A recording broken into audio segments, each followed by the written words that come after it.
You know, every single living thing, from the tiniest microbe to the biggest blue whale, comes with an instruction manual, a master blueprint that dictates literally everything about it. That manual is DNA. It's the code of life.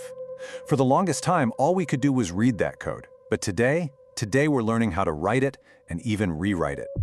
So just think about that for a second. What if we could go in and fix a typo in the code that causes a horrible disease? Or maybe add a new sentence to help a crop survive a drought? This isn't science fiction anymore. Not by a long shot. This is the new reality of genetic engineering. All right, let's dive into how this all works. In this explainer, we're going to start with the basics, what DNA actually is. Then, we'll look at our first clumsy attempts to edit it. After that, we'll get into the revolutionary tool called CRISPR, see how it's changing our world as we speak, and finally, we'll look at what the future of this amazing code holds for every one of us. Okay, first things first, we have to get to grips with the blueprint itself, DNA. This is the foundation for everything that's coming. The best way to think about DNA is like a gigantic cookbook. Seriously, every recipe is a gene, and the whole collection of recipes builds and runs a living thing. This cookbook is written in a really simple four-letter alphabet, A, T, C, and G, and it's all coiled up into that famous double helix shape. This beautiful design is the key to how it stores and, more importantly, how it copies all that information.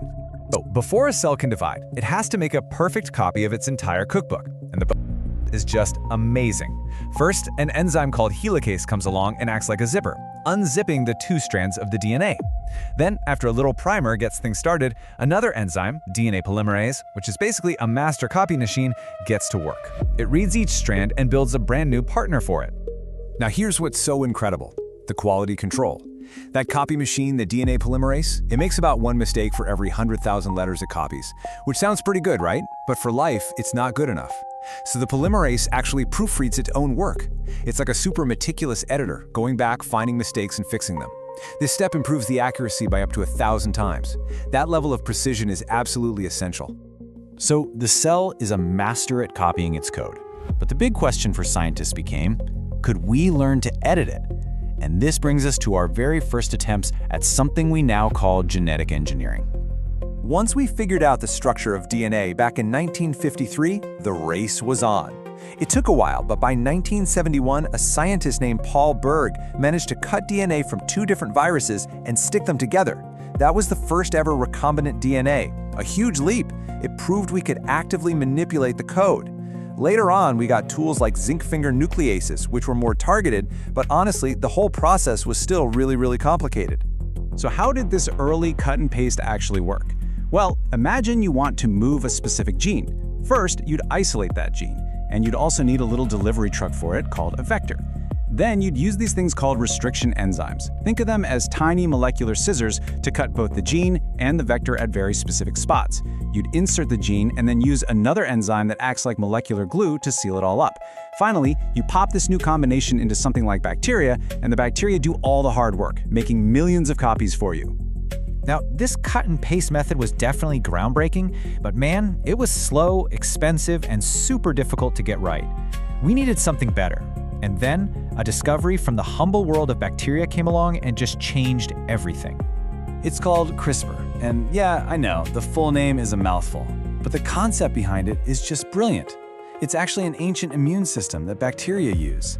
See, they grab little snippets of DNA from viruses that attack them and store those snippets in their own DNA. So if that same virus ever shows up again, the bacteria can recognize it instantly and just destroy it. And scientists had this incredible aha moment. They realized they could hijack this system.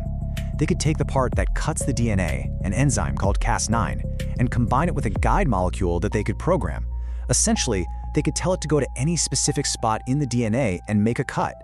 It's like having a search function for the entire genome connected to a super precise pair of scissors. Here's the play-by-play. Scientists create a guide RNA, that's the GPS, so it perfectly matches the bit of DNA they want to change. This guide takes the Cas9 enzyme, the scissors, right to the target. Cas9 makes a nice clean cut. And this is where the magic happens. The cell's own natural repair kit rushes in to fix the break. And scientists can trick that repair kit into using a new piece of DNA as a template, effectively writing a brand new sequence right into the code. And this right here really shows you why CRISPR was such a revolution. The old tools were complicated, took forever, and cost a fortune.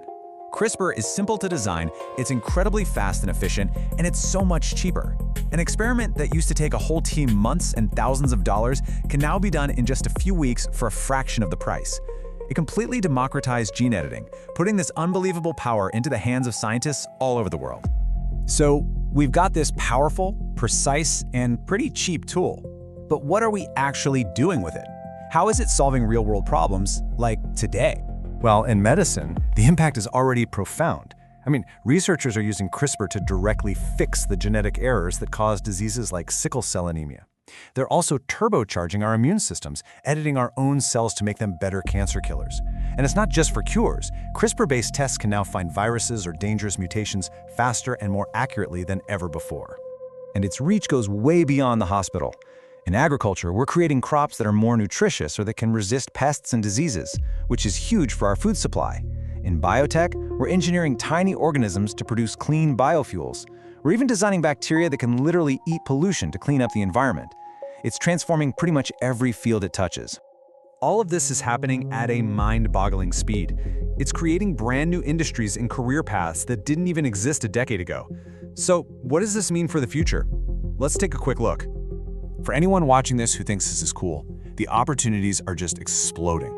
We need genetic engineers to design these new therapies, and agricultural scientists to build crops for a changing climate. We need medical researchers, and we definitely need experts in bioinformatics to make sense of all this genetic data. And, super importantly, we need bioethicists to help us figure out the right way to use this incredible power. And believe me, the technology is not standing still. As Professor Merlin Crossley says, we're at the very, very beginning of a new age. The next big thing is something called epigenetic editing, which doesn't even have to cut the DNA. It can just turn genes on or off like a light switch, giving us an even safer and more precise way to control our own biology. Which brings us to the biggest question of all. For the first time in the history of life on this planet, we hold the pen. We can write the next chapter in the book of life. The power we have is immense, and you know what? So is the responsibility. The story we choose to write, well, that's going to define our future.